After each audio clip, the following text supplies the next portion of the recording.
उस वर्ष एक स्टार्टअप से ऑफर आया था, परंतु हमने स्वीकार नहीं किया। डेजिग्नेशन बहुत बड़ी थी, लोकेशन भी हम चाह रहे थे, वो मिल रही थी, परंतु मन में कुछ संशय थे कि जाएं या नहीं जाएं। रिस्क बहुत बड़ी थी। वहाँ यदि खुद को आगे बढ़ा देते तो आज कहीं और होते।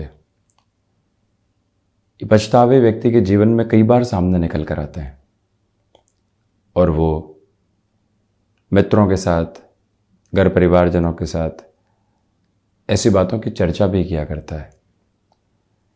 शनिदेव 12 जुलाई 2022 से पुनः मकर राशि स्थान में प्रवेश कर रहे हैं, जहां 17 जनवरी 2023 तक चलायमान रहेंगे। आपके मन में ये बात ज़रूर आ रही होगी कि पहले शुरुआत कुछ और, उसके बाद सीधे कोई और बात रख दी गई। तारतम्य क्या है? चंद्रमा प्रधान राशि के जातकों को शनिदेव की ढैया पुनः कुछ समय के लिए नहीं होगी और शनिदेव सप्तमस्थ गतिमान रहेंगे, प्रथम भाव को देखते हुए होंगे। ऐसे अवसर पुनः सामने निकल कर आ सकते हैं जो जीवन को परिवर्तित करने वाले होते हैं। रिस्क लेने की रिक्वायरमेंट रहेगी तो वहीं से जीवन एक नया नाम देखने वाला हो सकता है। बिजनेस में कोई अपॉर्चुनिटी सामने आ रही है, मालूम है कि 1 से 2 वर्षों में उसमें किसी भी तरीके का परिणाम सामने निकल कर नहीं आएगा, जद्दोजहद रहेगी, परंतु हमने उस जद्दोजहद को स्वीकार कर लिया तो जीवन एक अलग स्थिति को देखने वाला होगा। वो ही सारी स्थितियां यहाँ स्पष्ट रूपेण सामने बनी हुई है। कर्क राशि के जातकों के लिए शनिदेव का होने वाला कुछ समय का ये राशि परिवर्तन किस तरह की फल सूचनाओं को सामने रखेगा और साथ ही साथ में जो यहाँ संभावनाओं के सिरे जीवन के भीतर जुड़ेंगे, उनके साथ हम किस तरह की कदम ताल को स्थापित कर सकते हैं, ये सारा ही चर्चा वृतांत यहाँ हम रखने का प्रयास करेंगे। एक बात और गौर करने की आवश्यकता है कि 23 अक्टूबर 2022 तक शनिदेव मकर राशि स्थान, स्वराशि स्थान में ही रहते हुए वक्री भी चलायमान रहेंगे, तो वहीं 17 जनवरी 2023 तक अपने अंतराल की स्थितियों को लेकर बढ़ने वाले होंगे।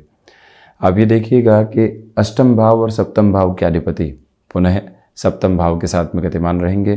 कुछ समय के लिए शनिदेव अपने मूल त्रिकोण के साथ में प्रवेश करने वाले हुए, जिनको ग्रही व्यवस्था में अतिचारी स्थिति कहा जाता है। राशि से अष्टमस्थ आधार की वजह से यहाँ शनिदेव की ढैया भी रही, तो अब पुनः जब सप्तम भाव में रहेंगे तो कर्क राशि के जातकों को ढैया नहीं रहेगी और ये जो अंतराल है अति महत्वपूर्ण कहा जाता है, क्योंकि जब भी शनिदेव अपनी व्यवस्था क्रम को अंश में बिल्कुल ढलान की ओर लेकर जाने वाले हों और वहाँ किसी भी तरीके का प्रभाव एक सकारात्मक दृष्टिकोण को रखने वाला होता है। भले ही अष्टम भाव के अधिपति स्वयं से द्वादश होकर सप्तम भाव में रहेंगे, परंतु स्वराशि स्थान में रहेंगे। प्रथम भाव, भाग्य भाव और चतुर्थ भाव जो इनका उच्च राशि स्थान हो जाता है, वहाँ पर दृष्टि भी रहने वाली होगी। सबसे पहले हम चर्चा सप्तम भाव की ही करते हैं। यहाँ शनिदेव पुनः चलायमान रहेंगे। जो ये सप्तम भाव है ये व्यापार भाव भी है, व्यापारिक साझेदारियों का भाव भी है, तो वहीं पर गृहस्थ जीवन के साथ में किस तरह का अंतराल चलायमान रहेगा, किस तरह की बॉन्डिंग एस्टेब्लिश रहेगी, उन सारी स्थितियों को देखने का भाव भी है। प्रथमतया यहाँ व्यापारिक जीवन से हम शुरुआत करने की ओर जाते हैं, तो किसी भी तरीके का स्थायित्व संबंधी कामकाज आप यदि स्थापित करना चाहते हैं, उसमें भी एक बात पर गौर करने की आवश्यकता है कि यदि जन्म कालिक आधार पर शनिदेव वक्री हैं और अभी भी जैसे 23 अक्टूबर तक वक्री चलायमान रहेंगे, तब तो इस समय को और ज़्यादा बेहतर स्वरूप की संज्ञा के रूप में देखा जा सकता है। और हम नम्र निवेदन आपसे करना चाहेंगे कि बिजनेस में आप लंबे समय का कोई भी निर्णय लेना चाहते हैं, फार्मास्यूटिकल संबंधी कामकाज के साथ में जुड़ाव रखना चाहते हैं, चाहे आप वाहन संबंधी कामकाज के साथ में अपने हस्तक्षेप को बढ़ाना चाहते हैं, कंस्ट्रक्शन कॉन्ट्रैक्ट संबंधी कोई भी कामकाज हो गया, वहीं साथ ही साथ जो भी आईटी फील्ड से संबंधित महानुभाव हैं, लंबे समय तक आपकी जॉब चलती रही है, अब लगता है कि किसी पार्टनरशिप में बिजनेस की ओर जाया जा सकता है। पार्टनरशिप नहीं भी हो तो पैरेलल अप्रोच में एक शुरुआत करके अपने जीवन को देखना चाहते हैं। ऐसी स्थितियों में सप्तम भावस्थ शनिदेव का आधार जो धनिष्ठा नक्षत्र परिधियों के साथ में चलायमान रहेगा, आपके लिए बहुत बेहतर है। जब भी व्यक्ति आज और कल की नहीं सोचता और बहुत लंबे समय की सोचकर चलता है, आज वो अपने कर्म की निष्ठा के साथ में चल रहा है और वर्षों के बाद में ये कर्म किस तरह के परिणाम देगा उसके बारे में भी विचार कर रहा है, वहाँ शनिदेव की स्थितियाँ फलाफल के दृष्टिकोण से एक बहुत अलग आधार देने वाली होती है। ये एक बहुत महत्वपूर्ण बात है कि नवग्रही व्यवस्था में एकमात्र ऐसे ग्रह हैं शनिदेव जो महान्यायाधिपति होकर तीसरी और 10वीं विलक्षण दृष्टि रखने वाले होते हैं। सबसे नजदीक की दृष्टि भी महान्यायाधिपति के पास है जो आसपास की घटित घटनाओं का आधार है, और साथ ही साथ में सबसे दूरस्थ दृष्टि भी महान्यायाधिपति के पास है। 9वीं दृष्टि बृहस्पति के पास है, परंतु उसके भी आगे की दृष्टि किसी ग्रही व्यवस्था के साथ में जुड़ी हुई है, तो वह है स्वयं शनिदेव का आधार। तो इसी वजह से ये स्पष्ट किया जा सकता है कि यहाँ पर जो ये प्रोग्रेसिव अप्रोच चल रही है, एक ही बात को नोटिस करने की रिक्वायरमेंट रहेगी कि आप किसी भी बड़े कामकाज की शुरुआत करने की ओर जा रहे हैं, कोई भी ज़मीन का पोजीशन लेना हुआ, वहाँ आप कंस्ट्रक्शन की ओर जाना चाहते हैं, तब भी ये समय विशेष बहुत ज़्यादा सपोर्टिव है। ये भी गौर करने की आवश्यकता है कि सप्तमेश होकर जब शनिदेव सप्तम भाव में है, बिजनेस पार्टनरशिप में किसी भी तरीके का रूखापन चल रहा था और उस व्यापारिक साझेदारी को झेल कर चल रहे थे, तो वहाँ पर इस अंतराल के साथ में चलते हुए किसी भी तरीके के सेपरेशन का यदि निर्णय लेना है, तब भी इस समय को स्वागत योग्य आधार के रूप में देखा जाएगा। ये निवेदन आपसे हम करना चाहते हैं स्पष्ट तौर पर कि आप यहाँ पर गृहस्थ पक्ष को कामकाज में सम्मिलित करना चाहते हैं, तब भी बहुत ज़्यादा धीमापन बरत कर चलिएगा।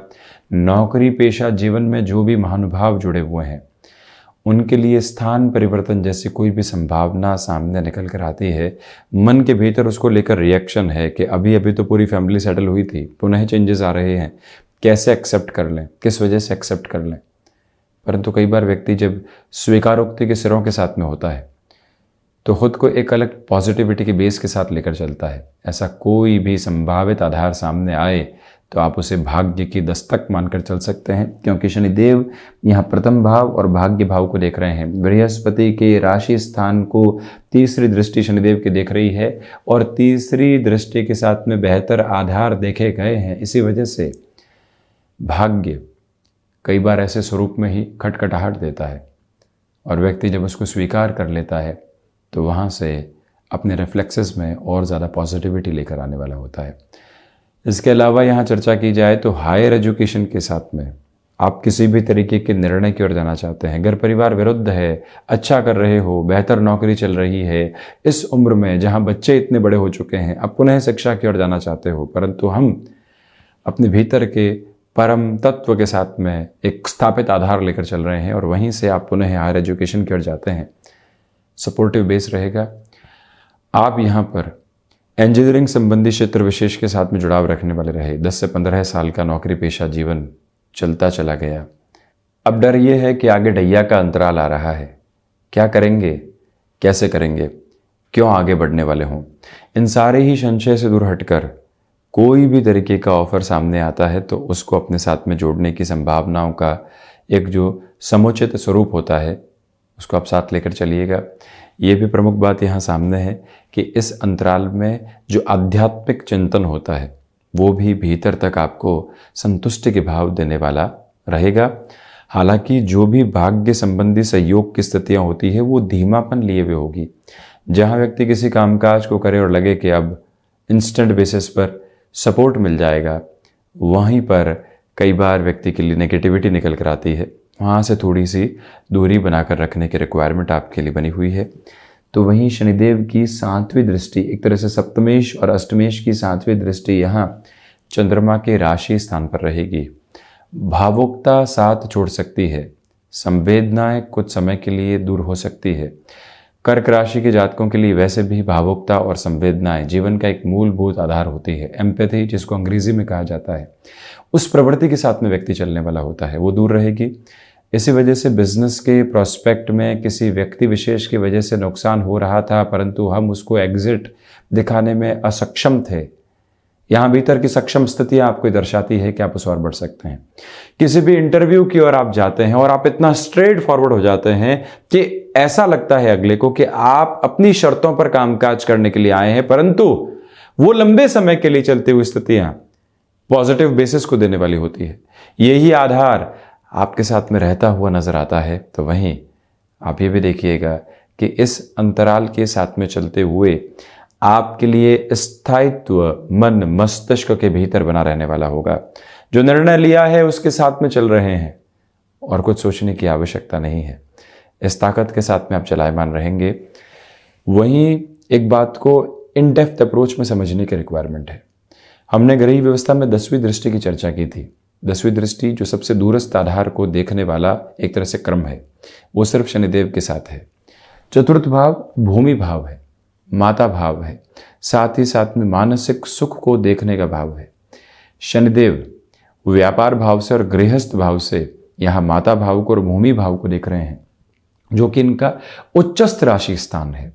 इसी वजह से गौर करने लायक बात यह है कि आप यदि कोई भी ऐसी जमीन की खरीद फरोख्त की तरफ जाना चाहते हैं जो आज और कल में बेनिफिट नहीं देगी, परंतु वर्षों के अंदर वारे न्यारे करने की ताकत रखती है, आज संभावनाएं साथ में है और रुपए पैसे की लिक्विडिटी का बेस बना हुआ है, मालूम है कि घर परिवार को कन्विंस करने की आवश्यकता रहेगी, माता हो चाहे गृहस्थ, विद्रोह का सामना करना पड़ सकता है, परंतु यदि आप अपनी चेष्टाओं को बल देकर आगे बढ़ते हैं तो यहां पर यह आधार एक सपोर्टिव बेस को लेकर चलता हुआ नजर आता है। और वहीं पर माता के स्वास्थ्य के साथ में जो दुविधाएं बनी हुई थी, वहां पर भी नियंत्रण निकल कर आ सकता है।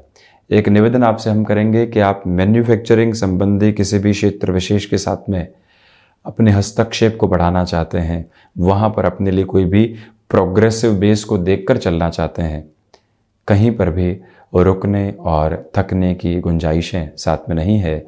आप अपनी तीव्रता के साथ में बढ़ने वाले हो सकते हैं। यहाँ ये निवेदन आपसे हम करेंगे कि नेटिव प्लेस के साथ में जुड़कर किसी भी कामकाज की आपको शुरुआत करनी है। ये टाइम फ्रेम सपोर्टिव है। जो भी महानुभाव यहाँ पर वकालत संबंधी पेशे के साथ में जुड़ाव रखने वाले होते हैं, पैरेलल अप्रोच में आप कुछ और भी कामकाज को स्थापित करना चाहते हैं, ये समय विशेष क्रमबद्ध तरीके से आपके लिए 17 जनवरी 2023 तक के सिरे में अटमोस्ट पॉजिटिव बेस को लेकर चल रहा है। किसी भी तरीके की रुकावट और थकावट की गुंजाइशें साथ में नहीं है। इस एक मूल मंत्र को आप अपना कर चलिएगा। कुल जमाजोड़ चंद्रमा प्रधान राशि के जातकों के लिए शनिदेव का पुनः होने वाला मकर राशि स्थान में गमन इन 6 महीनों और 5 दिनों के लिए एक अलग सपोर्टिव बेस बनाता चला जा रहा है। हम ऐसी ही चर्चाओं के साथ में उपस्थित होते रहेंगे। धन्यवाद और कोटिशः आभार।